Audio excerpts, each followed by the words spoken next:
Now let's head to Zambia, where the former President Edgar Lungu says he's practically under house arrest, something the authorities have denied.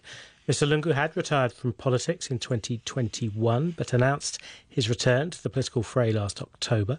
He says that since then he's been subject to numerous unconstitutional actions.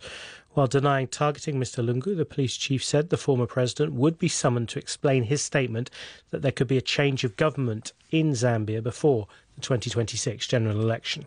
The police has been warning Mr. Lungu about being arrested and prosecuted for what they called engaging in activities that disrupt public order and safety.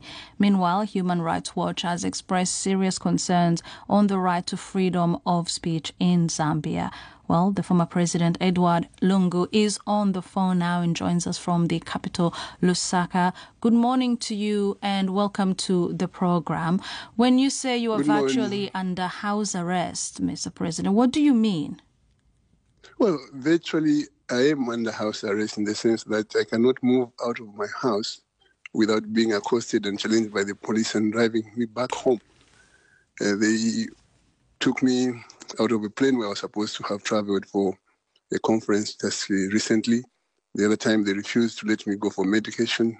The other time they refused me to go to church. And in fact, on several occasions, they have sent police to say, you can't go out. So this is a build-up, I guess, which they want to culminate into my arrests. And I'm ready for that. The good thing is I'm ready. I have also realized that they're not resting because of their failures delivering what they promised the Zambian people in a number of areas. So as of now, as we talk, they've got 25 dockets, all of them bordering on treason and some other serious charges, which they were evaluating only yesterday with a view to coming to arrest me. But because they know that I'm ready and I have the support of the people, because what I'm speaking is what the people are saying. Mr. Lungu, without cutting you through, apologies for that. When you say you've been accosted by the police, could you give us examples of what are they saying? What are they doing? Well, let me give you the latest example, which I think was widely circulated. I went to the Copper Belt. On my way to the Copper Belt, I stopped over in Kabwe, which is the central part of the country. I wanted to pay a courtesy call on the bishop of the Catholic Church there. They just came where we were in the bishop's office and told me, you can't be here, you shouldn't be here. And when the bishop asked why, they said, you are not supposed to be here. This man cannot come here without letting us know. Is that what they say? You have to let them know of all your movements? They said that I could not travel and pay courtesy call on the bishop without them knowing. And they told the bishop that you can't host this man without letting us know. And we were both shocked. Mr. Lungu, we had in a statement from the Government and the Communications Office, which said, and I'm going to quote what they said, we wish to clarify that former President Lungu has never been placed under house arrest and that Mr. Lungu is now freely traversing our cities and towns, exercising his rights to freedom of speech and association.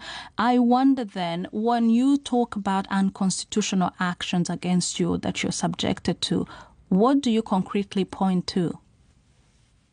You see, when I get out of my house in the morning, for example, I go jogging, they come for me. They say I shouldn't be jogging on the public streets because I'm inciting people. And consequently, I've stopped going out to jog.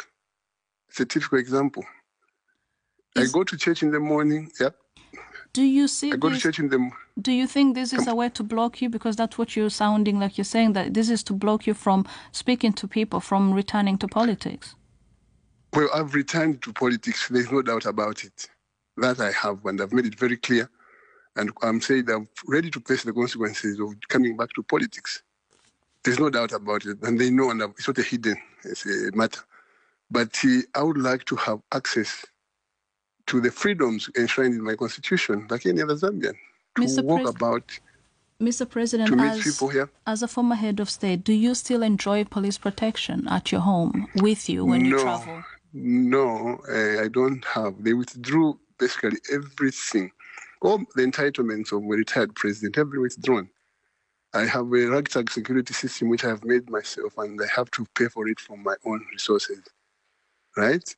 And they've withdrawn the office that they had given me as the former president on Kabulonga Bishop Road. They had given me one vehicle for use as administration, and they've withdrawn that. We had the chef or somebody working in the household. They've withdrawn that. Everything was withdrawn, and it's public knowledge. Well, they wrote to me to say, you are no longer going to be treated Mr. President, as a former president. We will keep an eye on this story as it continues. The former president of Zambia, Mr. Edgar Lungu there. This is Newsday here on the BBC World Service.